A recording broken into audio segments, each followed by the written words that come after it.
What's up guys, how are you guys doing? In this video we're gonna be talking about some of the amazing quality of life changes they added to Star Savior. Okay, yeah, the dev kind of cooked on the anniversary, man, and yeah, I'm liking these changes, I'm not gonna lie. Okay, so let's talk about them and let's just discuss. Okay, so the first one, as you can see, there's a new icon with a fire icon on it. Okay, so what this is, if you go to operations, right, so the first thing they added to the game is this effect right here. Okay, so once it's load, of course, can you load? Okay, so this is right here, right? You guys are ×1 next to the fire, right? This is pretty much your AFK, like accumulating buffs. Okay, so if you are stuck on a stage, for me, I'm not stuck on 21, 27. Okay, I'm just not.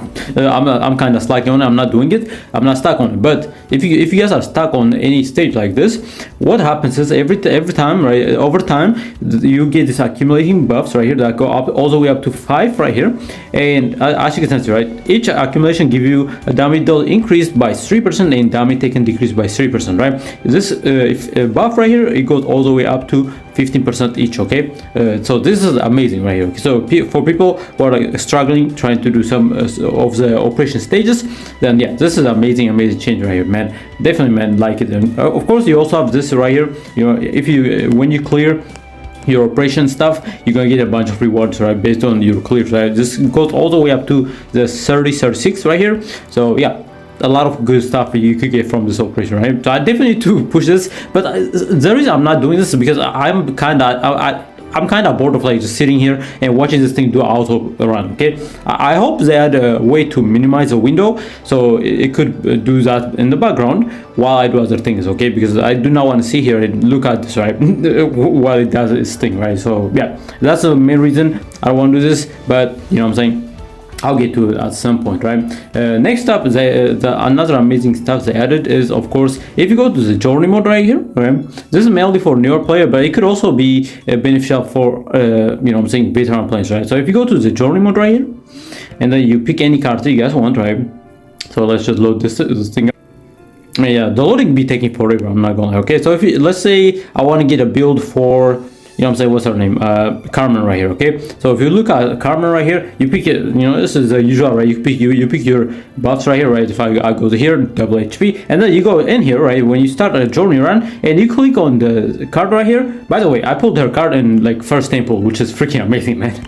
Yeah, this thing just came out on the first temple. Okay, there's a new icon called friend right here. Okay, right now you could do this 5 times in a day, right? I already finished the attempts, but what this friend does is, if you click this option right here, it actually lets you borrow 1 card from your friend, right, from your friend list and stuff like that, and then you can use that in order to, you know, complete the run and get that Arcana effect right here. So this is your borrow system where you'll be able to borrow your friend's Arcana in order to complete a journey run, right? This is amazing feature, I'm not gonna lie, right? As you can see, it says no landing attempts remaining. Pretty much, yeah, nothing crazy because I already finished it. You know, I was testing it out, and yeah, you could do this on the auto journey as well. If you click this, you pick your stuff, right? You pick your stuff, you do your auto run, and you're chilling, or you could do this manually as well, and it works, right? So yeah, amazing feature right here they added, man.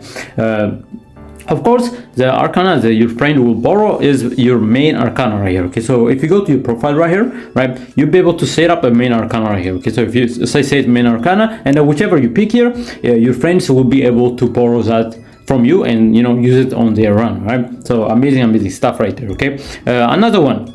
By the way, this deal right here, if you guys are pay to win, right, if you guys are paid on, this thing is absolutely amazing, man. Look at this. For 20 bucks, you are getting 50% times 50 pull right here, and then you're getting 10,000 crystals, man. This thing is one of the best bundles I've seen in the game, right? This is amazing. I'm free to play, so I'm probably not gonna pick it up, but if you guys are paid to win, definitely pick this up. Okay, this is amazing deal right here.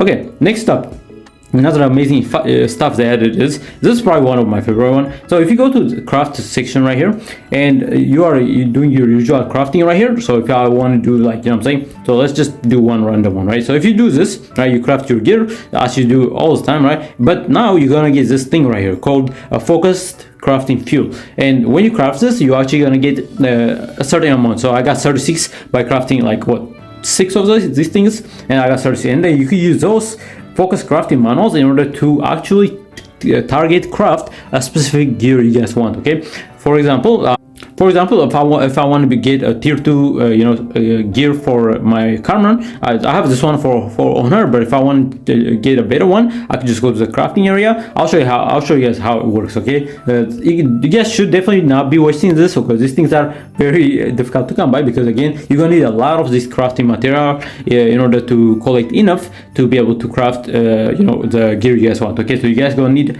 a lot of these materials right here. Okay, these guys right here. Okay, but just for the video, I'll show you guys. Okay, so what you do is on the first area right here, it will let you pick the gear type you guys want. Okay, so for example, I want a necklace for my Carmen, not a necklace actually. Never mind, I can't do this, because as you guys can see, craft shop level 7 achieved. That's when I'll be able to unlock the necklace gear. Okay, but let's just demonstrate, right? So if I want to try to get a gear or weapon for her, right? Of course, the cost of these increase based on what gear you guys are picking. So for weapon, gloves, and armor and boots.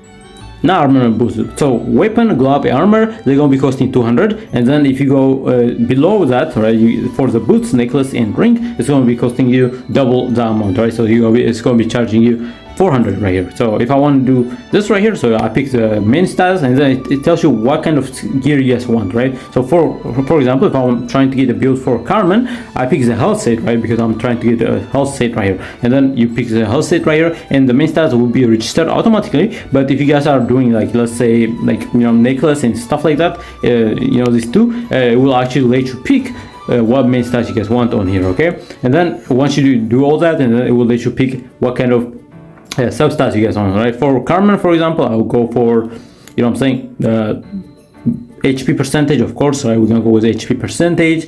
We're gonna go with like speed, right? Again, speed is always good, and then you're gonna be going with, so we're gonna be doing effect resistance for her, and then we're gonna be doing, I'll do like crit rate, right? And then once you do this, it will charge me 1600 point in order to craft this specific gear. Okay, and then I'll do that, and then I'll be able to craft it. Okay, so yeah, pretty simple stuff right here, but you definitely need to level up your crafting area right here. Okay, because again, if you don't level it up, you won't have access to the necklace and ring areas. Okay, so yeah, very cool. And of course, the way you upgrade this area is, or the craft shop, is you go to the captain's office right here. Okay, right now I need to be level 7 in order to get the ring and necklace, right? But I'm level 6, so I'm like 1 level away from that, so I'll be able to craft my necklace and ring very soon. So yeah, again, right, it says, yeah, focus crafting unlocked right here, and it will let you unlock the crafting feature for your necklace and rings as well, right? So definitely make sure to keep up with this right here. Okay, of course, the game already give you an event that actually allow you to get these resources quicker.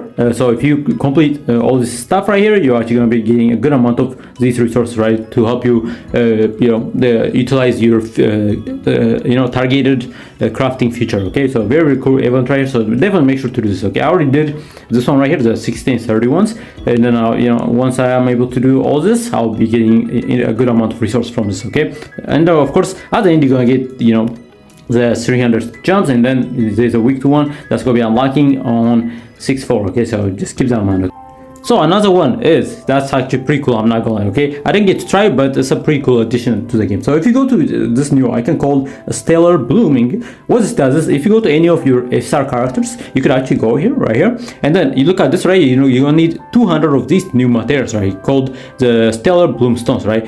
And if you have 200 of these, you could actually get this character to SSR right here, man. That is freaking amazing right here. Okay, so yeah, again, I don't know if the cards change anything right here. I think, yeah, okay, you do get some new effects as well, actually. Pretty cool, man. So before, her passive gives her Vera's max HP by 12, but now it's going to give her increase Vera max HP by 15% and increase Vera's action gauge by 15% if chills at max stack. So that's actually a pretty big difference right here. So once you get them to SSR version, they're going to actually unlock newer start in their skills and stuff like that, right? So if you look at her basic attack, so you got attack an enemy with determination to protect the parcel, grants up 1 stack of chill, and then if you do Nova Burst, self toughness, fixed damage and power increased by 1 on attack, right? But now it's going to be doing the same thing, right? Yeah, so determination, blah blah blah. So ground one self, one stack, but then the Nova Burst is gonna be self-attack fixed damage, temporary increase by 1 on attack. Okay, so the basic attack doesn't change a lot, but if we look at this one right here, Vera brings good tiding, restores an ally's HP and removes 1 debuff from the ally. Recovery is proportional to her max HP, right? That's the before, so that's her SR version right here. If you look at the SSR version, Vera brings good tiding, right? Restores an ally HP and removes 2 debuffs. So instead of 1 debuff, she's gonna be removing 2 debuff right here from allies and increase self-action gauge by 40%. That is crazy actually. Wow, dude. Yeah, that's a massive difference right there, okay? And of course says recovery increase if the ally is moon attribute. That's also a new addition as well. Recovery is proportional to max HP, but now, yeah. So the healing amount is going to increase if it's a moon attribute as well, and then you're going to get that 40% action gauge push to herself as well, right? Very, very good right there. And then you have her ultimate, right? Vera completes a special delivery, restores all allies HP, grants self express deliverance, right? So this will give you a random buff right here. It says attack up, defense up, or speed up, right? So it will give you a random one for 1 turn, and if the target has a debuff, has a buff, recovery is proportional to Muriel's max HP, right? Okay. So if the target have a buff, she's gonna get that express delivery right here. And then now it's gonna be doing Vera's completes the special delivery, restores all allies HP, grants us 2 stack of express. Okay, so you're gonna get, so yeah, the stack increases from 1 to 2 right here. That's amazing right here, and it's gonna be for 2 turns instead of 1 turn. That's actually massive right there. And then grants us 3 stack of chill. And then says to reduce. See, you don't get any chill on the SR version, but on the SSR version, you're gonna get those chill stacks as well. Recovery increases if the ally is moon attribute as well. And yeah, so very, very good healer right here, man. She's gonna become, right? So yeah, so that's a new thing they added. The way you get this right here is, of course, if you go to where to get this, you're actually gonna be going to the flashpoint right here, right? And then there's a new stage that was added with the new update, and then yeah, you clean this right here and you pretty much get the resource right here, man. So amazing quality of life they added, man. Those are some of my favorite ones. Okay, so yeah, let me know what you guys think about this change, man. I think they are amazing right here. And yeah, man, thank you for watching. Of course, don't forget to like and subscribe as well. You know, I figured I'd just do a quick video, you know, sharing my thoughts on the new quality of life updates that they added to the game, right? So anyways, thank you for